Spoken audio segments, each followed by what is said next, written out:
Alors pour conclure sur cette question, l'Union européenne, enfin que tu n'avais pas formulé comme ça, mais que j'en viens à formuler comme ça, l'Union européenne est un empire en construction. Donc je disais que l'adversaire principal d'un empire, ce sont les nations constituées, les nations qui veulent se reconstituer, qui veulent se doter de leur indépendance. Et donc la politique de l'Empire va viser à saper systématiquement la nation. Alors ça va s'opérer sur tous les fronts, mais d'abord sur un front juridico-politique, en ce sens que le traité de Maastricht, en particulier, de 1992, organise ce qu'on a appelé un transfert de souveraineté des États-nations, donc de l'État français, vers la Commission européenne et vers la Banque centrale de Francfort.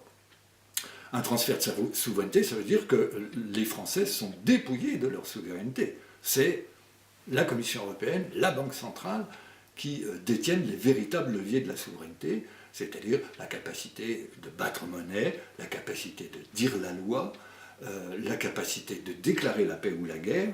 C'est encore un élément de souveraineté qui reste largement nationalisé. Et enfin, la capacité de rendre la justice. Eh bien, au moins sur 3 de ces 4 éléments de souveraineté fondamentale, la France n'a plus de souveraineté. Donc on voit que détruire l'État-nation, ça passe déjà par retirer le plus possible de souveraineté, c'est-à-dire de capacité d'agir aux États concernés. Il y a d'autres moyens de faire se dissoudre l'État-nation. Il y a des moyens plus idéologiques. Nous baignons depuis trentaine d'années, c'est 66 ans, donc voilà, c'est ça, je dirais, depuis 30 ou 40 ans, nous baignons en France en particulier dans un climat d'autophobie. C'est-à-dire que nous sommes invités à nous détester nous-mêmes.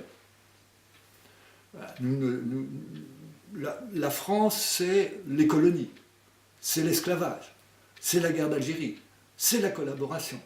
Bref, la France, c'est laid.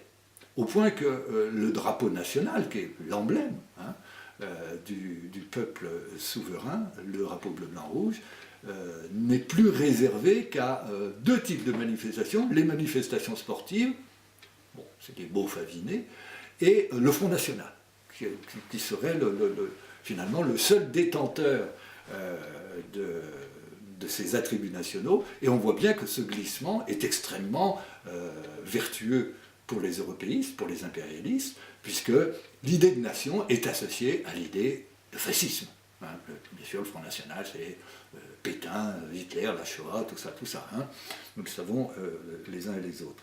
Et donc, par ces moyens idéologiques, mais qui peuvent passer aussi par les Français sont fainéants, il y a trop de fonctionnaires, il y a trop de chômeurs, les Français sont rétifs au changement, qu'à voir toute la logorée anti-française développée par notre actuel président de la République, pour se rendre compte que ce travail est toujours sur le métier, cet ouvrage est toujours sur le métier des européistes, c'est détruire non seulement la réalité substantielle de l'État-nation, mais sa réalité subjective, c'est-à-dire l'attachement que le peuple porte à sa nation. Mais la messe n'est pas dite. J'observe, là nous sommes quelques jours après les premières manifestations des Gilets jaunes, on pense qu'on pense de cette manifestation et c'est sans doute quelque chose qui mériterait d'être discuté, mais j'observe que dans les manifestations, on chante la Marseillaise et on affiche des drapeaux bleu, blanc, rouge. Il n'y a pas de drapeau européiste, il n'y a pas d'hymne à la joie. Non, quand le peuple français descend pour réclamer dans la rue, il chante la Marseillaise. Donc pour moi, c'est plus qu'une lueur d'espoir, c'est vraiment très joyeux. Merci.